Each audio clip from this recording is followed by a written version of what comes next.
할렐루야, 여러분 모두를 축복합니다. 우리 하나님께 영광 감사 올려드립니다. 오늘도 주님과 동행하는 행복하고 복된 날 되기를 축원드립니다. 자, 오늘부터 이제 전도서 8장 묵상합니다. 1절 말씀 봅니다. 오늘은 누가 지혜자와 같으며 누가 사물의 이치를 아는 자이냐. 사람의 지혜는 그의 얼굴에 광채가 나게 하나니 그의 얼굴에 사나운 것이 변하느니라. 아멘. 여러분, 하나님께서 주시는 은혜와 복으로 사는 존재가 바로 성도죠. 그래서 우리를 하나님의 백성, 천국 백성, 하나님의 나라 백성이다 이렇게 말합니다. 구원의 큰 개념은 나라다 이렇게 말씀드렸습니다. 주권이 있어야 됩니다. 왕이 있어야 됩니다. 땅이 있어야 됩니다. 그러나 가장 중요한 백성이 있어야 됩니다. 하나님은 왕 노릇하기 원하시죠. 자기 백성을 빼앗기는 무능한 왕이 아닙니다. 하나님이 오래 참으시고 인자하시다고 해서 없는 것이 아닙니다. 하나님께서 그 백성을 어떻게 통치하시겠습니까? 하나님은 근심을 겸하여 복을 주지 않습니다. 깨닫지 못하는 사람에게 항상 문제가 있어 왔습니다. 하나님은 여전히 어제나 오늘이나 영원토록 동일하십니다. 근심과 염려와 온갖 나쁜 것들은 절대 하나님의 통치의 방법도 아니고 하나님으로부터 오지도 않습니다. 그러나 새하늘과 새 땅이 오기까지 우리는 불완전한 세상 속에 있죠. 하나님께서 약속대로 이루시며 주의 나라를 온전케 하시기 위한 과정 가운데 있기 때문에 여전히 이 구속사가 완성되기 위해서는 택한 모든 백성들이 돌아와야 하고, 이것을 알고 사탄이 왕노릇하고 악랄하게 활동하고 있기 때문에 하나님이 없는 것처럼 느껴지는 분들이 있지만 여전히 하나님은 계십니다. 광야에서도 요수와 갈렙 같은 사람들은 하나님의 나라를 살았습니다. 광야 같은 세상입니다. 솔로몬이 어제 말씀드린 대로 1000사람 가운데 한 사람, 여자는 없다. 전부 죄인들이라는 겁니다. 하나님을 알고자 하지 않는다는 겁니다. 그렇다고 해서 하나님이 안 계십니까? 하나님은 여전히 우리 가운데 있습니다. 지혜로운 자, 염려와 근심과 두려움이 없는 풍요로운 삶을 살 수 있는 사람들, 이런 지혜로운 자들이 누리는 삶이 있는데요. 그 첫째는 그들은 지혜를 얻고자 한다는 겁니다. 더 좋은 것을 얻고자 하는 것이 지혜죠. 미련한 자는 더 좋은 것에 대한 가치를 모르는 자들입니다. 지혜가 없고 돈 있어 보세요. 지혜가 없고 건강 있어 보세요. 권력 있어 보세요. 힘 있어 보세요. 그들의 감정대로 휘둘리는 것, 그게 바로 어리석고 무지한 거죠. 지혜자는 자기 절제를 잘합니다. 지혜를 구하고 그 삶을 지켜나갑니다. 누가 지혜자와 같으며 그랬어요. 흠모하는 거죠. 여러분, 정말 세상을 복되게 하는 사람은 지혜자 아닙니까? 자, 두 번째, 이들은 사물의 이치를 알고자 합니다. 여기 그 다음 보세요. 누가 사물의 이치를 아는 자이며. 사물의 이치는 사리 해석입니다. 히브리 말로 페쉐르 다바르. 사리에 맞게 분별하고 행동한다 이런 뜻입니다. 사리 분별이 바르고 삶에 대한 감각이 있고 영적인 감각이 있어서 자신뿐만 아니라 주변 사람들을 행복하게 한다. 참으로 복의 통로 아닙니까? 우리는 욥을 기억하죠. 그러나 욥의 안에 보세요. 사리 분별이 안 되죠. 아마 세상적으로 보면 욥의 아내가 똑똑할지 모릅니다. 한순간 자식들이 죽고 모든 것을 잃어버리고 머리부터 발까지 악창이 나서 긁고 있는데 그래도 순전하게 신앙을 지키고 있는 욥이 미련해 보이는 겁니다. 예수 믿는데 왜 저런 환난을 당하냐? 예수 믿는데 왜 저렇게 어려움에 처하냐?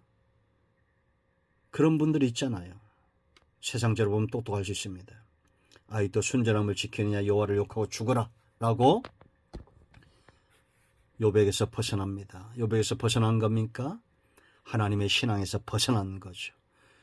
그러나 욥은 사리분별이 분명한 자입니다. 주신 자도 여호와시오 취하신 자도 여호와시오. 그가 입술로 범죄치 않았다라는 겁니다. 여러분, 내 안에 분노의 감정을 일으키는 것은 하나님이 아닙니다. 사탄입니다. 지지 마세요. 잘 분별해야 됩니다. 우리가 세상에 성공하는 사람들도 이 시대를 잘 분별하죠. 그러나 성도는 영적인 분별력이 뛰어나야 됩니다. 영적인 감각으로 살아야 됩니다. 내 안에 솟아나는 분노와 시기와 다툼과 이런 것들로부터 멀어져야 됩니다.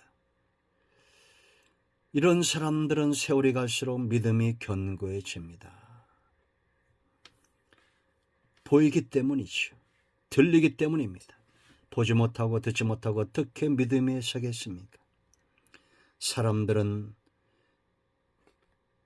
폭풍우를 보지만 영적인 감각이 있는 사람은 그 너머의 태양을 보는 것과 같습니다. 지나가는 겁니다. 장마철 지나갑니다. 인생은 이와 같이 지나가요. 하나님은 여전히 계십니다. 여러분, 인간의 역사 가운데는 6.25 때와 같은 전쟁의 시기도 있습니다. 지금 우크라이나 같은 나라죠. 그러나 지나가잖아요. 태평성대가 오잖아요. 그러나 이 또한 지나갈 것입니다. 하나님의 나라만 영원한 겁니다. 영적인 분별력을 갖도록 기도하십시오. 이런 사람들이 자신뿐만 아니라 주변 사람들을 행복하게 하는 참으로 복의 통로가 됩니다. 아브라함이 모든 것을 버리고 주님을 따라갈 때는 분별력이 있었기 때문이죠. 요셉이 사본아빠네와 생명의 부양자가 됐던 것은 하나님이 주신 지혜가 있어서 때가 되매 사리를 분별하고 하나님의 영광을 드러냈기 때문입니다. 자, 세 번째, 이들은 변하게 되어 있습니다. 염려와 근심이 없어요. 그 얼굴 보세요, 여러분. 사람의 지혜는 그의 얼굴에 광채가 나게 하나니 그의 얼굴에 사나운 것이 변하느니라. 지혜가 사람을 변화시킵니다. 왜냐? 하나님의 은혜를 누리고 말씀을 떠나지 않고 말씀을 양식처럼 먹기 때문에 이게 지혜자예요.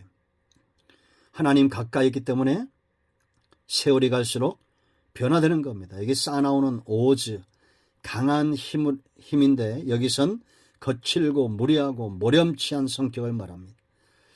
우리가 이런 사람들 성경에도 나오죠. 그런데 이런 자들이 지혜를 얻고 그 얼굴에 광채가 납니다. 지혜자라는 것은 자기 몸의 영에 이로운 것들을 취할 줄 아는 거예요. 모세가 대표적인 사람이죠. 그가 40세는 한 주먹하던 사람입니다. 이런 사람이 광야에서 연단받고 이제는 80세에 하나님의 부르심을 받고 돌을 들어 이스라엘 백성들이 치려고 할 때마다 엎드립니다. 이게 습관입니다. 엎드리는 것이 습관이 된 사람이에요. 여러분, 욕하는 것도 습관이고 감사도 습관이고 엎드리는 것도 습관이고 세상적으로 살아가는 것도 습관이에요. 사람은 전부 습관이 만듭니다. 모세 보세요. 위기 때마다 엎드립니다. 인간적인 꾀가 습관이 되지 않습니다. 결국 출애굽기 34장 가면 그 얼굴에 광채가 납니다. 엎드리다. 처음에는 문제 때문에 엎드립니다. 이제는 시내산에 가서 하나님과 만남으로 엎드립니다. 그 얼굴에 광채가 납니다. 여러분들은 어떤 습관을 가지고 있습니까? 하나님 앞에 엎드리는 습관의 소유자들이 되어야 됩니다. 그럴 때 우리는 얼굴에 광채가 나게 되어 있어요. 얼굴에 광채, 빛이 나면 어둠은 물러갑니다. 예수님에 의해서 흑암 행하던 자들에게 더 이상 흑암과 고통이 없어지는 것처럼 우리 가정의 문제, 직장에, 내가 있는 모든 삶의 영역에 이 말씀을 기억하세요. 너희가 빛이다. 우리가 소금이다. 하나님의 계획입니다. 모든 어둠과 슬픔을 몰아내고 하나님의 때를 이루게 하는 얼굴의 광채, 은혜의 통로, 축복의 통로가 되는 우리 모두가 되기를 축원드립니다. 기도합니다. 예수님의 이름을 의지하기도 합니다. 이 말씀대로 되게 하여 주시옵소서. 우리 가운데 마음이 상한 자, 병든 자 치유하시고 회복시켜 주시기를 원합니다. 예수님의 이름으로 사모하며 축복하며 치유하며 기도합니다. 아멘. 할렐루야. 응답이 오늘도 우리 가운데 임하였습니다. 아멘.